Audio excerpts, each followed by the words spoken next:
When Rome 2 Total War came out back in 2013, there was no denying that it was a disaster. With its terrible AI, constant software errors, crashes and glitches, poor game engine and outrageous money-grabbing DLC, it's fair to say that the sequel to perhaps the greatest Total War game did not have a good launch. Yet over time there has been a transition in the community, with attitudes softening and people slowly warming to this game, which many perceive has been fixed, or at least improved, by Creative Assembly. Once I probably would have agreed with these people. The game certainly has some positive elements, but after taking a significant break from it, during which I mainly played Rome 1 and Medieval 2, I found myself bitterly disappointed upon my return to Rome 2.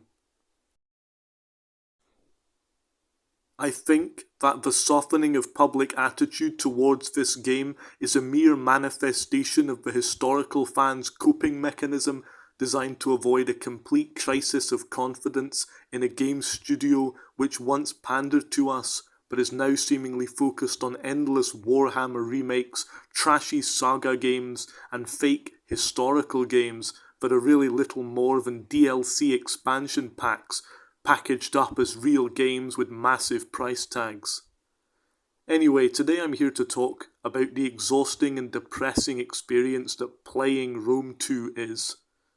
Firstly, let's talk about the battles. The large-scale, real-time battles are what make Total War what it is.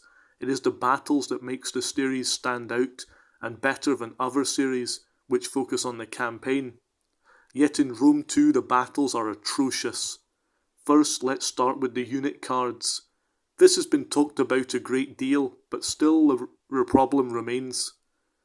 The highly stylized stick figure type designs on the unit cards make each unit look pretty much indistinguishable from one another, which is downright annoying, especially when you're in the heat of battle. In an attempt to look intelligent and sophisticated by styling them off of ancient jars, Creative Assembly made the game less user-friendly. They listened to public feedback, however, and the issue was resolved in Attila. But they still haven't, and won't ever, change it in Rome 2, meaning that we're stuck with this nonsense unit cards.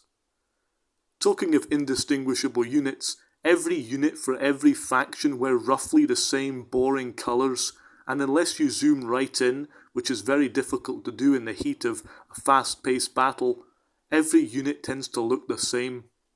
What's worse, it's difficult to tell which unit is yours and which is the enemy's.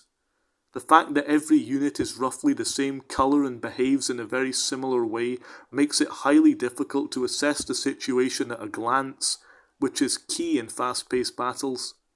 Compare that to Rome 1, where every faction has a distinct colour, permitting the player to instantly tell which units belong to who and the status of the front lines. For instance, here you can clearly see that the red Romans are in danger of being overwhelmed by the blue Romans, and that in certain areas the front line is dangerously thin. Compare that to Rome 2, where you actually have to select your units so that they light up in order to see whether they're being overwhelmed. This is a waste of time, and that is a serious problem in a fast-paced real-time battle. This problem of units clumping together and becoming indistinguishable is also made worse by the game engine, which is still in use to this day. The units have a tendency to blob together into hideous masses, which look ugly and damage the game experience. Whilst efforts have been made to add in the illusion of unit collision, it isn't good enough, and units still come together in large blobs and masses of troops.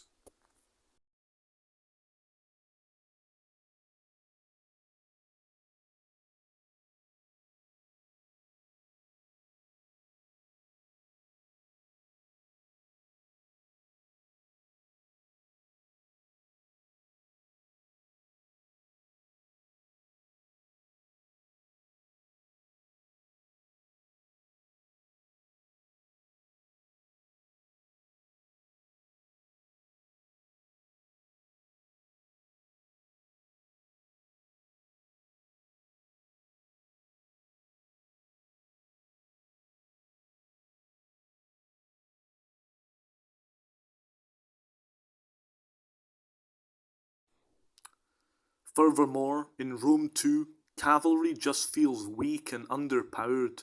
Just compare the effect of a hammer and anvil strike in Rome 1 versus Rome 2, and you'll see just how pathetic and underwhelming cavalry is in the sequel.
This brings me on to the control system.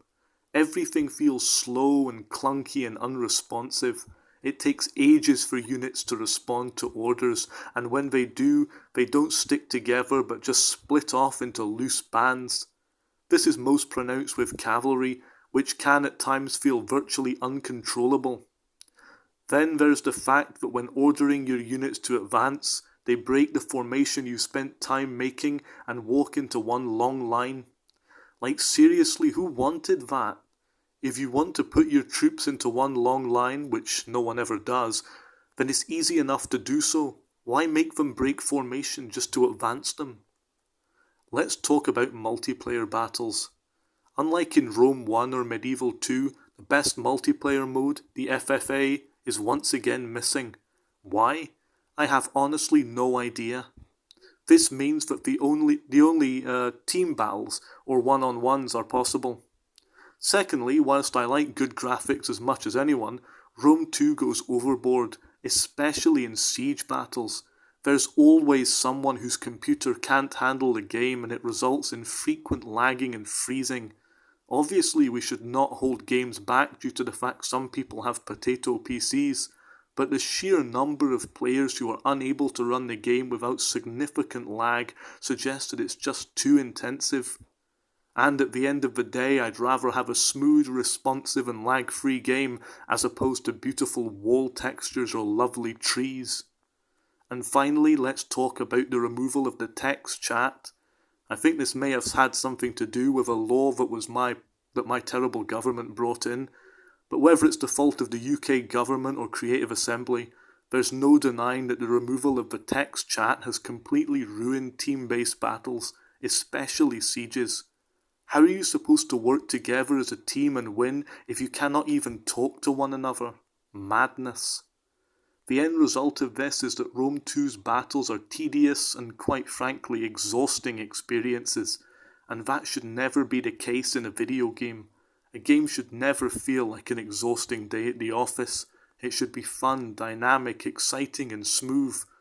Rome 2's battles are none of those things.